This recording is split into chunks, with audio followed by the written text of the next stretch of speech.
So the bouts are going to be coming thick and fast. This is bout number 2. The blue corner did it through Lapelani Moyo. She won against Mavis Seda. And obviously that was on a points decision. No knockout yet, but the second fight coming is Chelsea Madiro. She's coming from Team Shumba once again in terms of the boxing stable. And then Rosemary Munaka is coming from Bravo, a boxing club. So once again, as we mentioned before, this is a category of ladies aged between 10 to 16 years. And Chelsea Madiro there looking to be calculative, and you can tell that these are teenagers. Oh my gosh, it looks like Rosemary Munaka is not here to play games, looking for that opportune time. But Chelsea Madiro will have to really be careful, place her guard up, make sure that she doesn't get any punches landed directly in the face.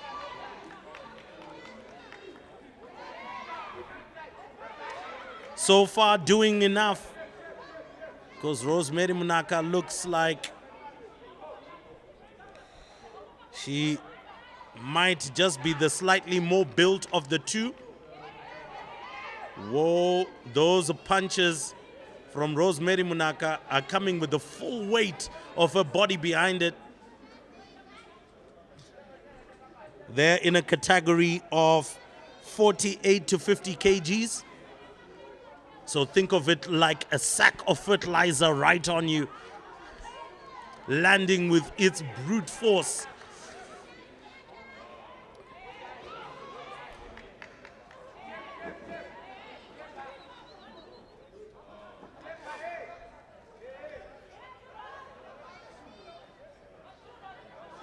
Again, both ladies focused.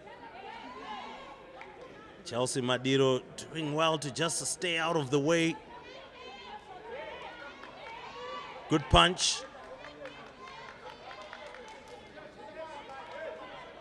Rosemary still looking for that opportune moment. Love the way that she's putting 1 or 2 jabs to find that slot. Oh, Chelsea pushes her straight into that, lands 1 or 2 blows. Oh, Chelsea doing really well for herself. And that's the end of the first round. So Chelsea there was able to really hang on and then was able to land a couple of good punches. But I must say the most aggressive one is Rosemary. And Rosemary, if she can put her aggression to land the punches where they need to be landed, I think she could come out with something.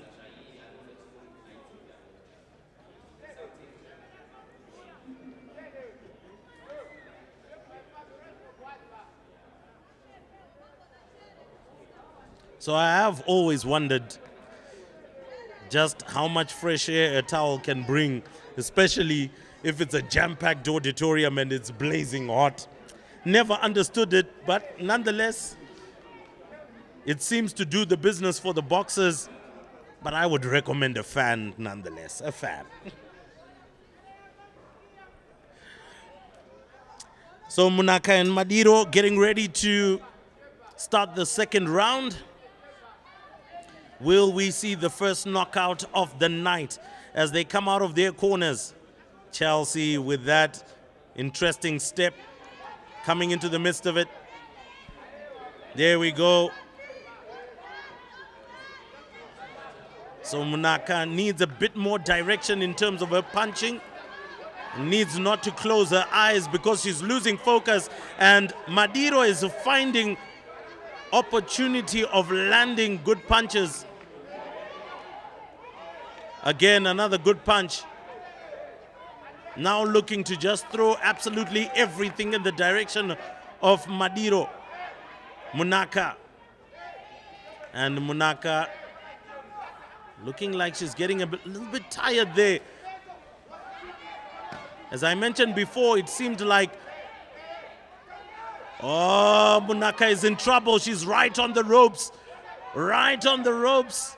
And Munaka is looking a little bit weary coming out of that barrage of punches to the body.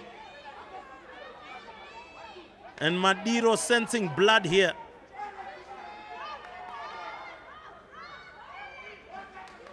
Now taking a little bit of a walk around the ring is Madiro, sizing up her opponent. Coming in now, holding on to each other. As they tend to say, you need to rope-a-dope an opponent there just to try and put yourself in it.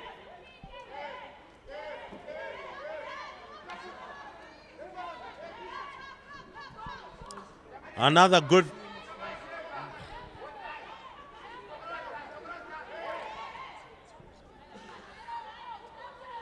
Again, just holding on.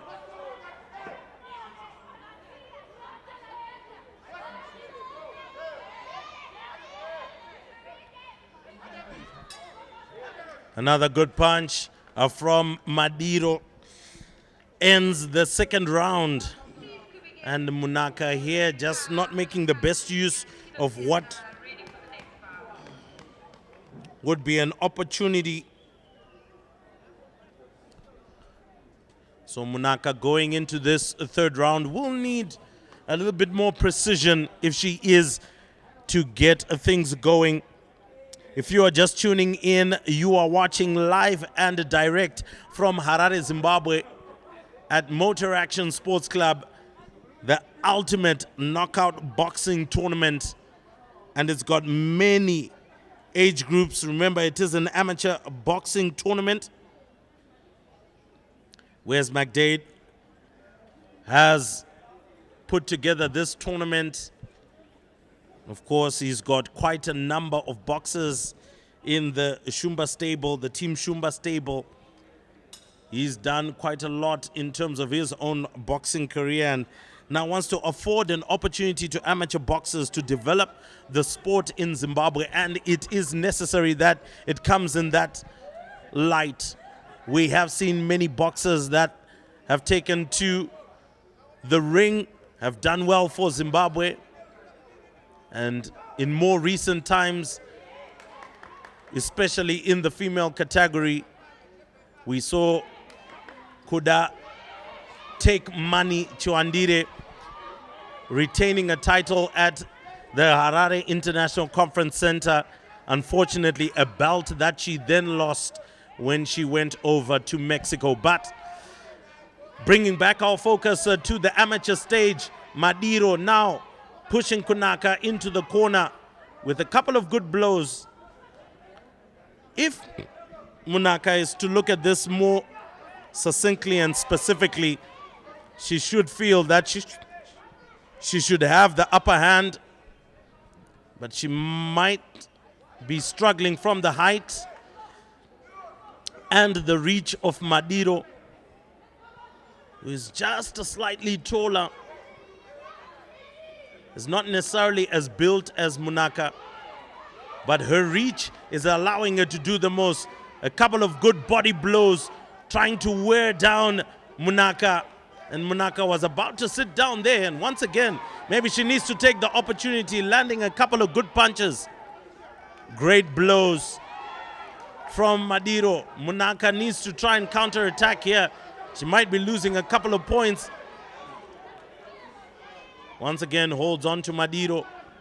They need to let go. I'm sure the ref is going to separate them. Again, Madiro comes exactly in the corner. This is the time. She has to put in the punches. Munaka holding on. But there has to be a count. Is she all right?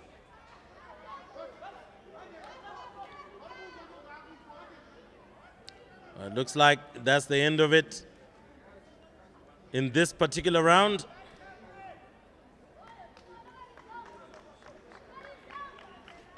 And that effectively is the end of the match.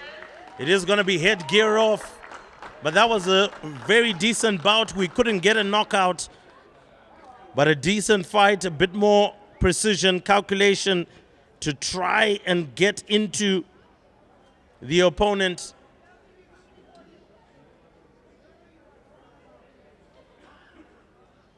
Good reach from Chelsea Madiro from the Shumba stable.